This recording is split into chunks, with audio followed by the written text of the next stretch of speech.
Hello and welcome to another maintenance vlog. This week I am dropping the leg and changing the impeller on our 1997 15 horsepower 2-stroke Evinrude.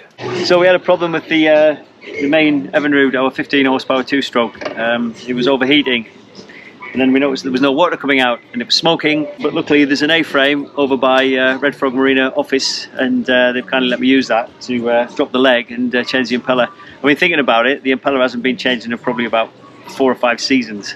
So it's well overdue for a change anyway, and I should have done it long before now, but it's never hit the top of the priority list, but now it has. So we're going off to change it.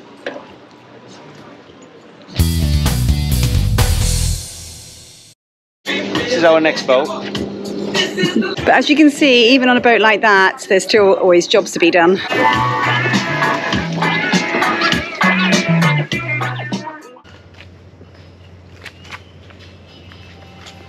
As you can see, it's been through a lot.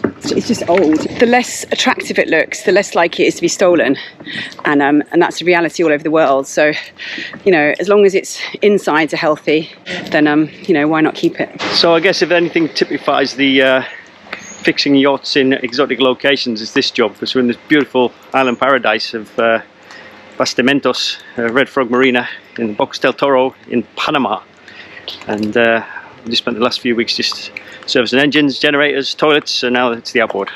Friend Desi, he's a great guy. Hi Desi. Alright.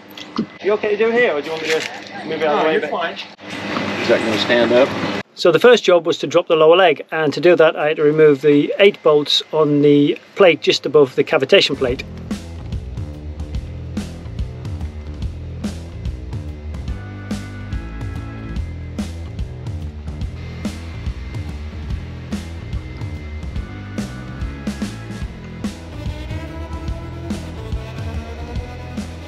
So the lower leg just drops slightly and it exposes the gear linkage. Now in that gear linkage there's a very small screw holding it together. So you've got to get a small screwdriver in there to undo that screw, take it out, and then the lower leg just drops out easily.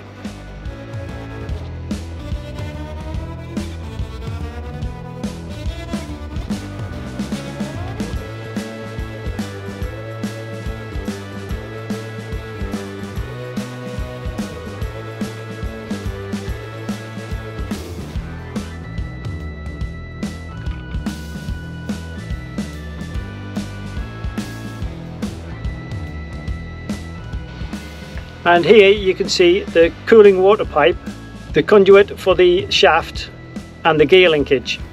And on the dropped out lower leg you can see the housing for the impeller. So the housing is removed by taking off the 4 bolts holding it down.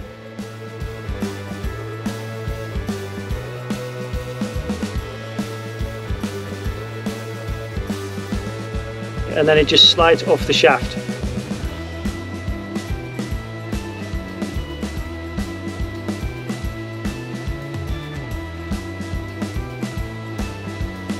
The impeller was a little harder to remove. I had to clean the shaft.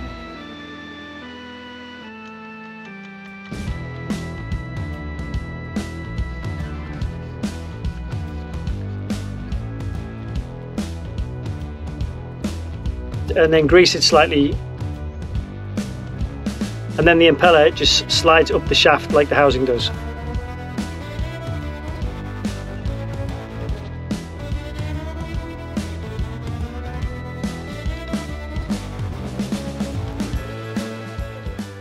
It wasn't actually the impeller that was stopping that flow of water, because it's still intact. I mean, it's very old and very in need of a change. It's stiff and it's got some cracks in the blades there, as you can see. Definitely needed changing, but not the reason that the water wasn't flowing through. So we have a blockage somewhere. So I'm going to have to get a bit of wire up the water tube, see if I can dislodge whatever's in there.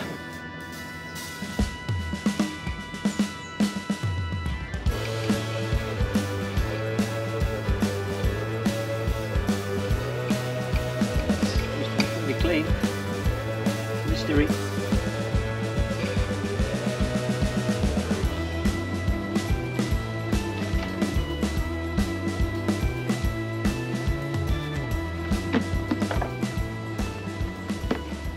So I blew through the pipe of the telltale and I could feel my breath out the other side, so that was clear.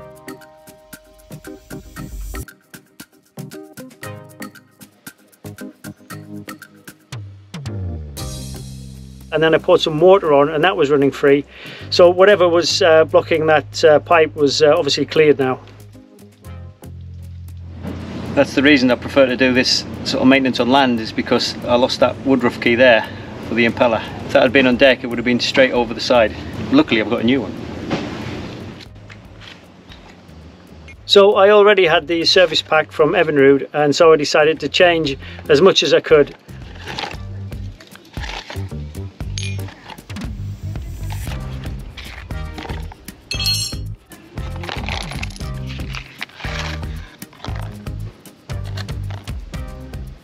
But first I had to give it a bit of a clean, because there was obviously a lot of calcium build-up and grime in that lower leg, because it hadn't been dropped for as long as we've had the boat.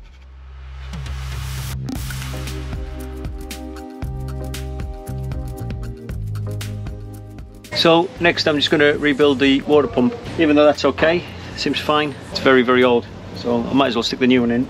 So basically I'm just going to use the old one as a template and then just put the seals and everything else in place.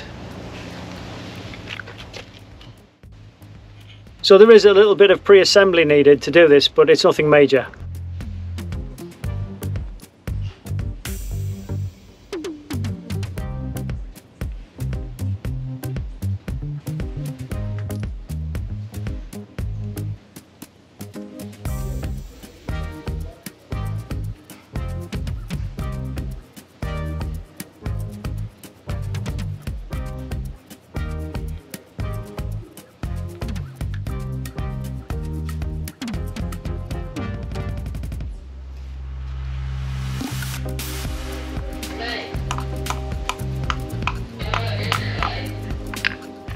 A bit of liquid gasket to hold that plate in place.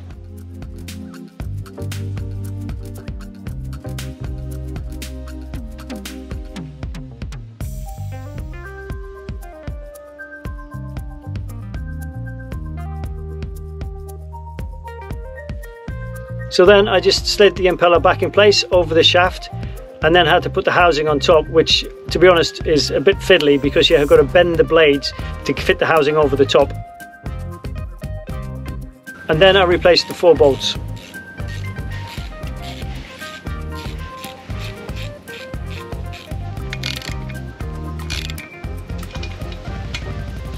And then I gave the shaft a thin layer of grease before trying to put it back in place.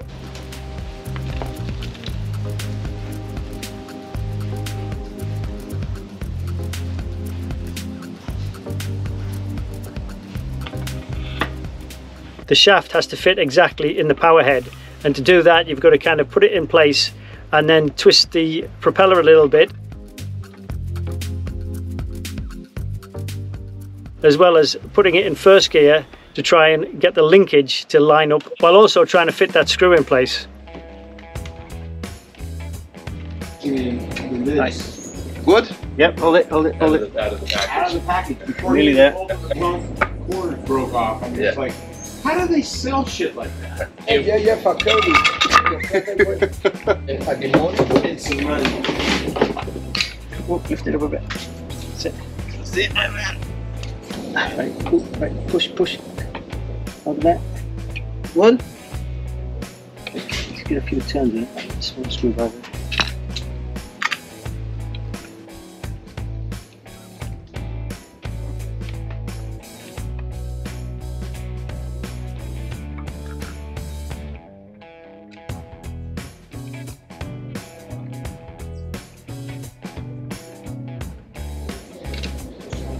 I got it. Right, hold it there.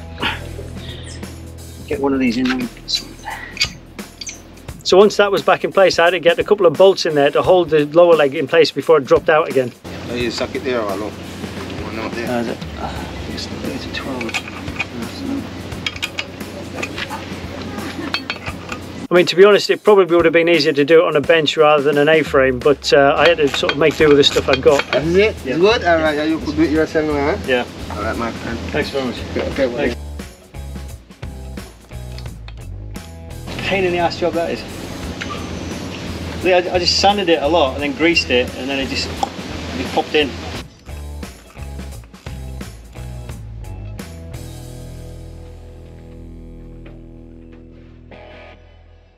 So that was it. The only thing left to do now was to test it.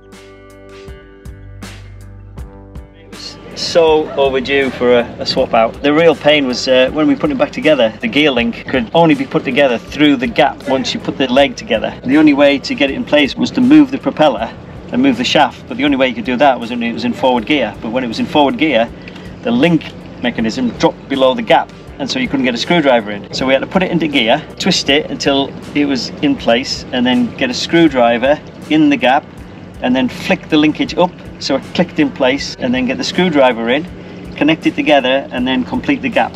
We popped it in place the first time, and then I turned around, and as always happens in these jobs, the bolt had gone missing, and everybody was kind of like hands everywhere, holding everything together, looking around for this bolt, and we couldn't find it. So we had to drop the leg again and then lift something up, and we found the bolt. I mean, I lost the woodruff key, that dropped off, and then that bolt kind of rolled away as well. And if I'd been doing it on the boat, they would have gone overboard. It's a beautiful clean marina, and they don't like people working on the pontoon, so I wanted to get it finished in one day really, and get the place cleaned up. Thanks to Dese for getting that A-frame so I could do it. Yeah, they've been really helpful actually, really helpful. I mean, unlike other marinas I could mention in Panama, but yeah, they've been really helpful and haven't charged for it. So thanks for watching, and a special thank you to our patrons who keep us going through good times and bad. If you found this blog useful and you're the type of person who likes to return a favour, then you can buy me a beer by following the links to PayPal or Patreon in the description below. And now you can also buy one of our crew shirts by following the links to our merch store.